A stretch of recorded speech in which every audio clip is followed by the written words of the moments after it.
sintonia, troca de experiências e um bate-papo descontraído sobre o espiritismo na sua manhã. Deusa Nogueira explica a mediunidade no nosso dia a dia. Começa agora, na sua Rádio Rio de Janeiro, o programa Conversando sobre Mediunidade. Queridos amigos, irmãos, ouvintes da Rádio Rio de Janeiro, Deusa Nogueira, conversando sobre mediunidade. E vamos dar continuidade ao estudo desta obra No Mundo da Mediunidade, de Odilon Fernandes, através do médium Carlos Bacelli. E hoje vamos estudar a lição 33, em defesa do Centro Espírita. E ele continua analisando a segunda carta de Paulo a Timóteo, capítulo 4, versículo 4. E se recusarão a dar ouvidos à verdade, entregando-se às fábulas. E o Odilon Fernandes começa assim. Infelizmente, são muitos, para não dizer a maioria, os médiuns que abrem mão do bom senso. Não se submetem à disciplina da doutrina, que lhe contraria os interesses. Estabelece sintonia com os espíritos autores de teorias fabulescas que nada têm a ver com a fé raciocinada.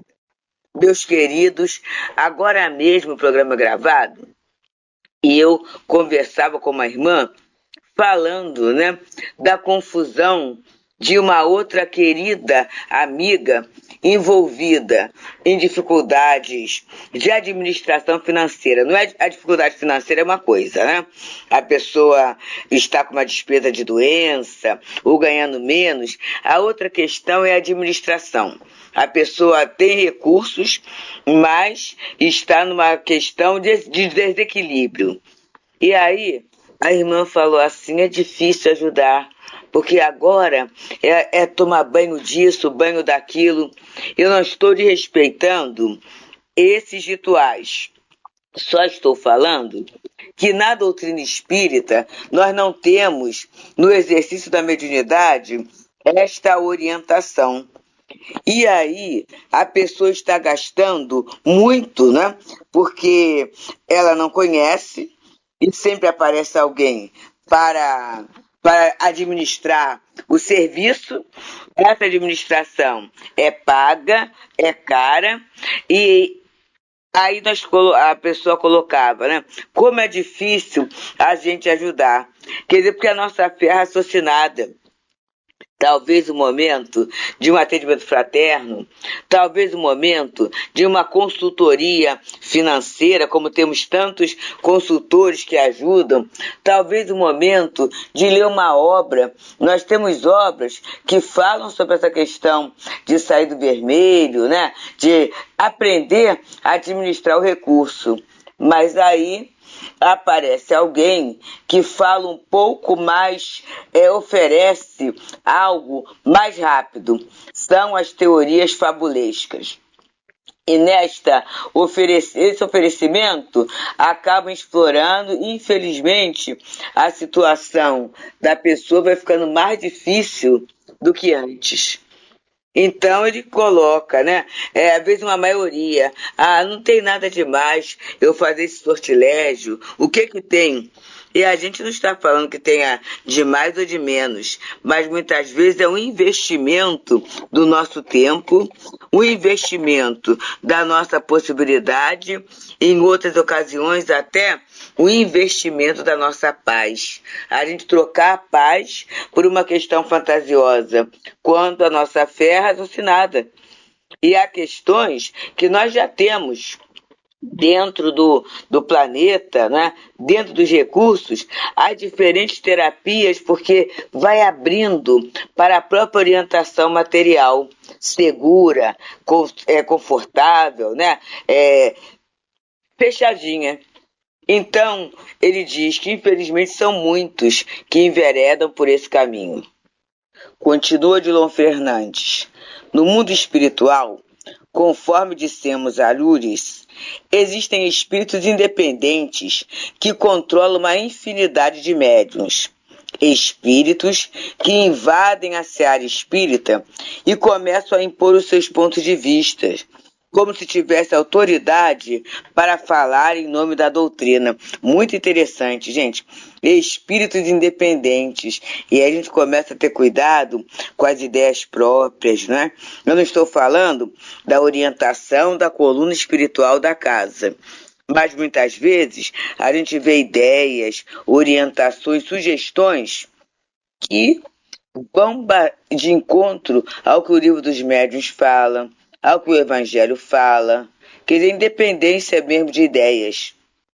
Embora tenhamos o livre-arbítrio, né? Todos nós temos encarnados e desencarnados, mas não é por causa disso que eu sou obrigada a aceitar tudo que venha de alguém. É o cuidado que a gente tem que ter, o respeito. Estou lembrando, na última quinta-feira, nós tivemos a reunião do Tereza sobre Maria de Nazaré e a nossa irmã Rosa caminhou, né, com um trabalho bem tranquilo, né, muito bom mesmo, e a vibração estava muito alta, né? E foi interessante que pela psicografia, o espírito que não é conhecido, quer dizer, não é conhecido, não assinou a primeira vez que percebeu, ele deu a comunicação, a psicografia foi bem antes. Ele terminou da mesma forma que a Rosa terminou a palestra. As palavras foram as mesmas. Quer dizer, havia uma sintonia, um planejamento. A partir daí, o trabalho dos passes. Quando acabou o passe, se aproximou do Heber um espírito que falou assim, eu posso falar? E eu falei assim, não. Por que ele falou não? Porque tinha o horário da reunião, tinha o objetivo da reunião, tinha o tempo que seria ocupado. Percebemos, meus amigos? Como é que a gente tem o livre-arbítrio e o cuidado. E o espírito, ele foi respeitoso. Ele sabia que estava numa casa organizada, numa casa que procura seguir as orientações de Jesus, de Kardec e da disciplina. Então, não é assim, fazer qualquer coisa em qualquer momento porque cismou. Porque isso, muitas vezes, é a opinião independente. É espíritos independentes. E esse é o cuidado nosso. Aí ele continua. Desrespeitam o Código de Orientação Ética da Mediunidade e controlam grupos que, por sua vez, são controlados pelos médicos que os lideram sem qualquer oposição. E aí é o cuidado, gente. Cada casa tem sua característica, tudo isso. Mas quando a gente vê que está ficando diferente demais, é um sinal de alerta. Porque a doutrina é uma só, não é?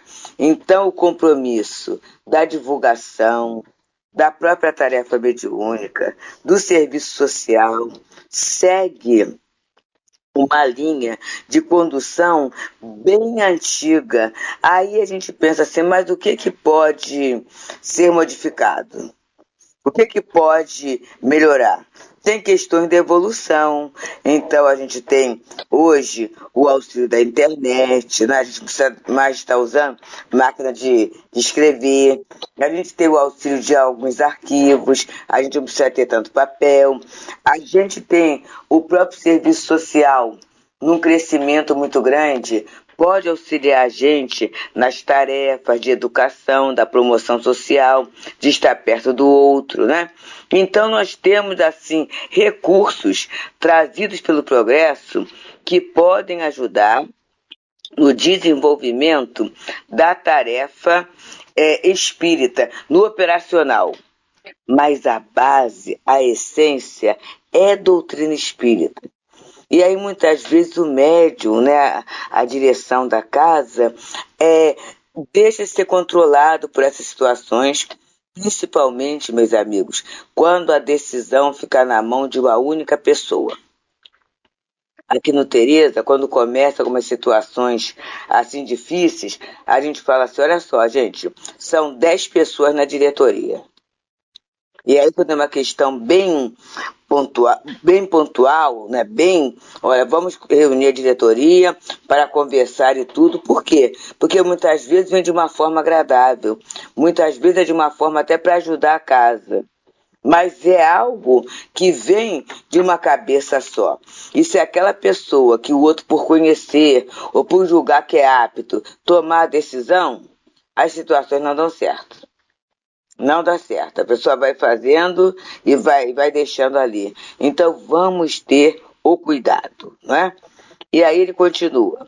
Prevalecendo-se de médiuns que com eles condescendem certas entidades espirituais que se recusam a dar ouvidos à verdade, dominam núcleos espíritas e desvirtuam neles a aplicação da doutrina. Opõe-se às reuniões de estudo que as desmascarariam e procuram afastar os companheiros de maior discernimento.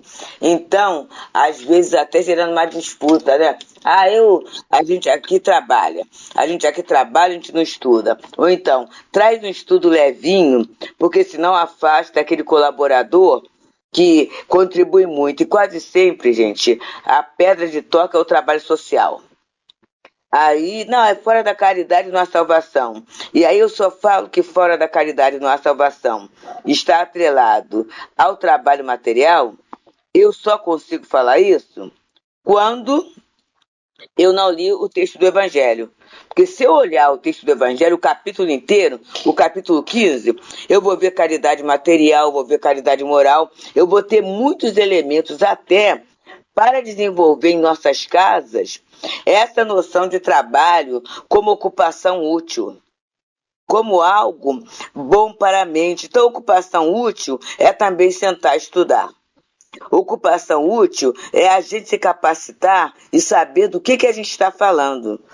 Ocupação útil é analisar o pensamento que os espíritos trouxeram e foram codificados por Allan Kardec. Tudo isso é ocupação útil. E tudo isso é trabalho. E no momento em que esse movimento de estudo ele é colocado, ele é disponibilizado para o nosso próximo, caracteriza a caridade. Que muitas vezes é nem falar, mas é ter um conteúdo vibratório de acolhimento, é ter um ouvido de ouvir o outro. É ter os olhos de ver aquela pessoa que está naquele momento assim, mais recolhida, muitas vezes mais deprimida. É fazer o que é possível. Isso a gente aprende. Isto é ter ouvido de ouvir. Mas por quê? Muitas vezes esses espíritos afastam, porque se a gente começar a estudar, a gente vai começar a discernir. E aí discernindo vai falar assim, isso não está certo. E eles serem desmascarados, né? E aí o que eles fazem? Começam a abrir uma cruzada contra aqueles companheiros que têm um discernimento. Olha, meus amigos, é muito sério, né?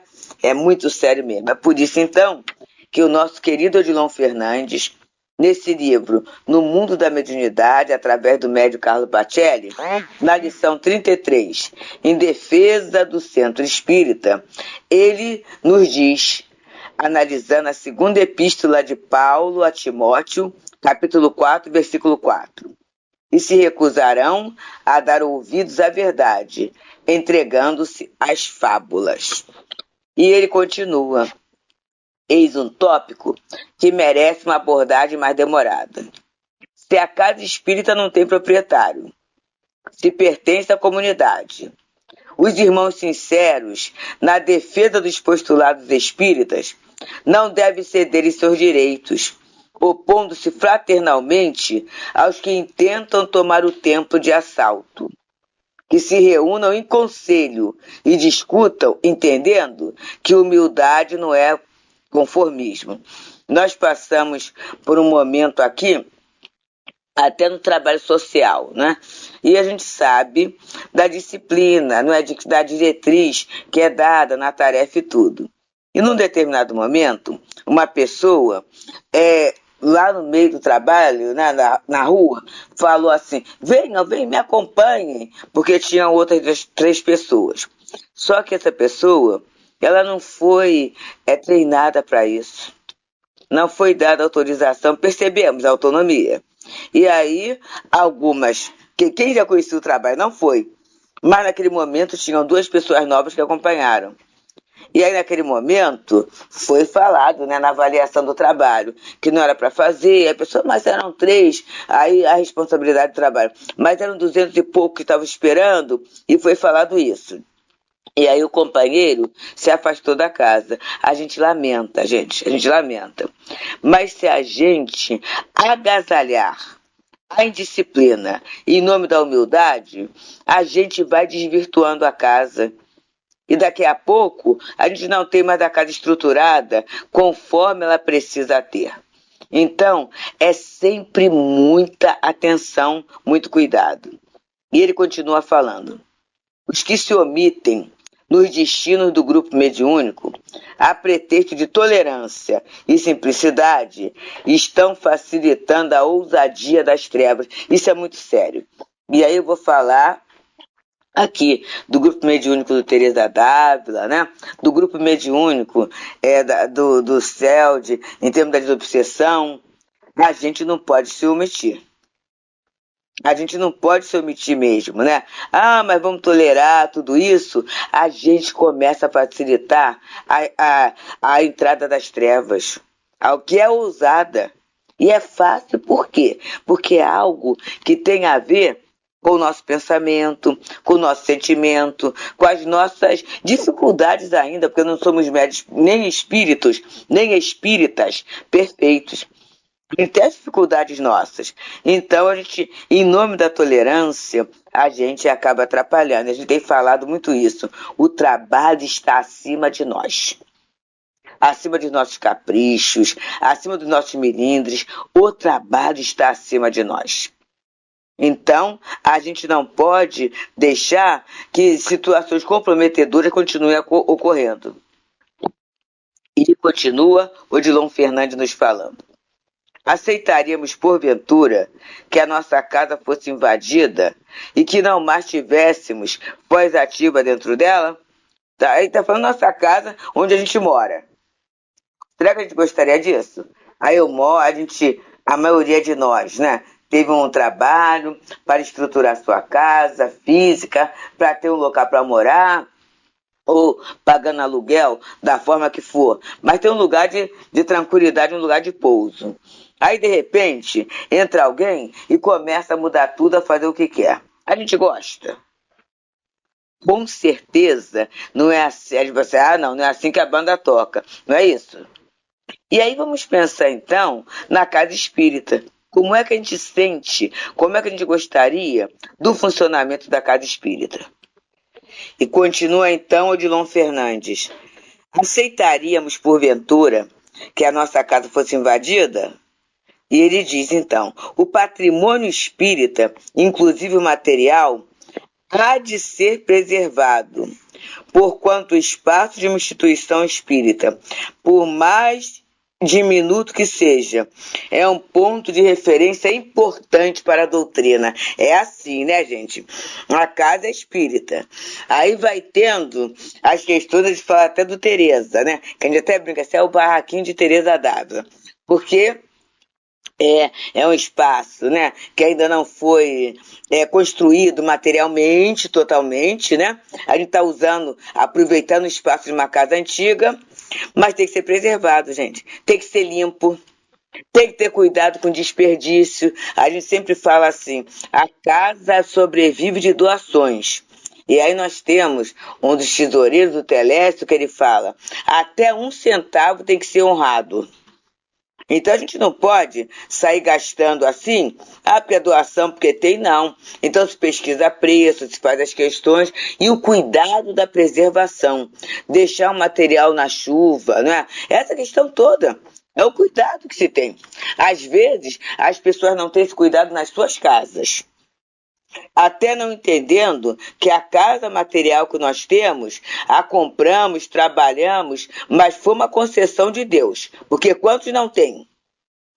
Então, né, o zelar por aquilo que tem é um sinal material, quer dizer, materializar a gratidão. E a gente vai vendo livros, né? Quantas vezes se tem um livro e o livro fica de qualquer maneira, o livro não é usado e daqui a pouco dá traça por falta de uso. E aí vamos fazer, as casas espíritas tendo uma coisa muito boa, o Tereza está vindo nesse movimento, que é um sebinho. Como é que é o sebinho, né? É aquele livro que até a nossa Maria José, nossa Zezé, que é a outra tesoureira, ela fala assim, é livro usado. O que é o livro usado? Foi o livro que alguém leu e doou. E a gente vê livros novos, né? O Meu Jesus no Lar já estava muito usado, foi daquelas primeiras edições, já estava despencando. Aí no sebinho, ó, estou olhando aqui, comprei um Jesus no Lar.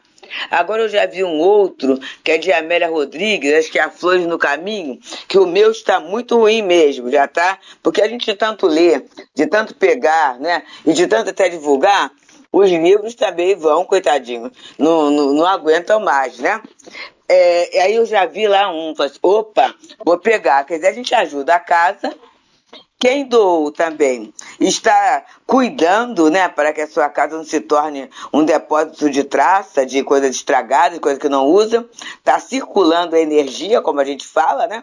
E está ajudando a casa espírita. Então esse patrimônio, ele fala, né? O espaço de uma instituição espírita, por mais diminuto que seja, é um ponto de referência importante para a doutrina. Então, se é um ponto de referência, não dá para ser um local de bagunça, não é? Um local da desordem, porque a doutrina ela repete Jesus.